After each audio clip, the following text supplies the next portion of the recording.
झाले सोडिले सर्व घरदार, त्यागिला सुखी संसार, त्यागिला सुखी संसार. सर्वप्रथम माझ्या देशभक्तांना कोटी कोटी प्रमाण. आज 26 जानेवारी आपण 77वा प्रजासत्ताक दिन साजरा करीत आहोत.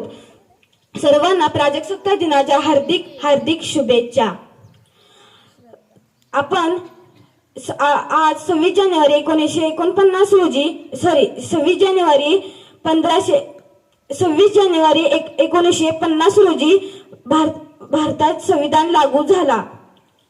भारताचे संविधान लागू करणारे डॉक्टर बाबासाहेब आंबेडकर हे शिल्पकार होते.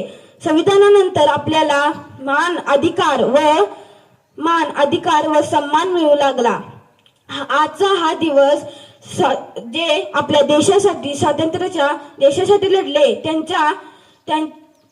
त्यांना कोटी कोटी प्रमाण. जय हिंद, जय महाराष्ट्र.